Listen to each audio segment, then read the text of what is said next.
ನಮ್ಮ ಅಥಣಿ ತಾಲೂಕಿನ ಸಾರಿಗೆ ಇಲಾಖೆಯ ಚಾಲಕರು ಯಮದೂತರಂತೆ ವರ್ತನೆ ಮಾಡುತ್ತಿದ್ದಾರೆ.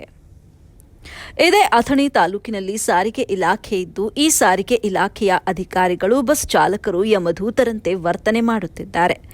ಯುವಕರು ಮತ್ತು ಇವತ್ತಿನ ಶಾಲಾ ಕಾಲೇಜಿನ ಮಕ್ಕಳ ಜೀವದ ಜತೆ ಚೆಲ್ಲಾಟವಾಡುತ್ತಿದ್ದಾರೆ.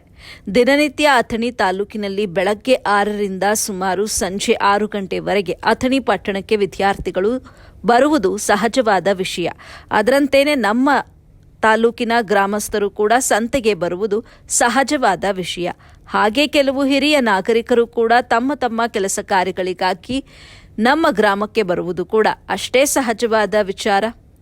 ಕಾಂಗ್ರೆಸ್ ಸರ್ಕಾರ ರಾಜ್ಯದಲ್ಲಿ ಬರಬೇಕು ಅಂತ ಅಂದುಕೊಂಡು ಹಲವಾರು ಪಾಂಪ್ಲೆಟ್ ಪೇಪರ್ಗಳಲ್ಲಿ ಹಲವಾರು ಯೋಜನೆಗಳನ್ನು ಆಸೆಯನ್ನ ತೋರಿಸಿಕೊಂಡು ಅದರಲ್ಲಿ ಈ ಶಕ್ತಿ ಯೋಜನೆ ಕೂಡ ಒಂದಾಗಿದೆ.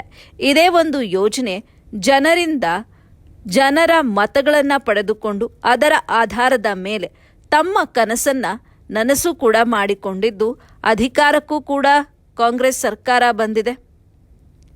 ಸಾರಿಗೆ ಇಲಾಖೆಯ ಅಧಿಕಾರಿಗಳು ದಿನನಿತ್ಯ ಗಮನಿಸಿದ್ರು, ಇದರ ಬಗ್ಗೆ ಯಾವುದೇ ರೀತಿಯಾದಂಥ ಕ್ರಮವನ್ನು ಕೈಗೊಂಡಿಲ್ಲ.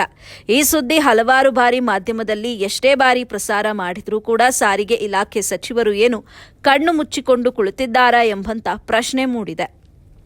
ಅದರಂತೆಯೇ ಅಥಣಿ ಮತಕ್ಷೇತ್ರದ ಸ್ಥಳೀಯ ಶಾಸಕರಾದ ಲಕ್ಷ್ಮಣ್ ಸವದಿಯವರು ಕೂಡ ಬಿಜೆಪಿ ಪಕ್ಷದ ಸಂದರ್ಭದಲ್ಲಿ ಸಾರಿಗೆ ಸಚಿವರಾಗಿ ಕಾರ್ಯನಿರ್ವಹಿಸಿದ್ರು.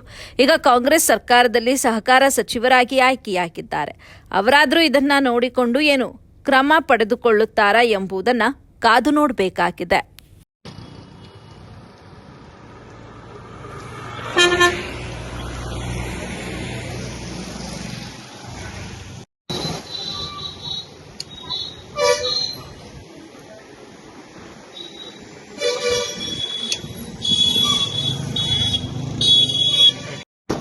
ಮೊಬೈಲ್ ಹಿಡ್ಕೋ.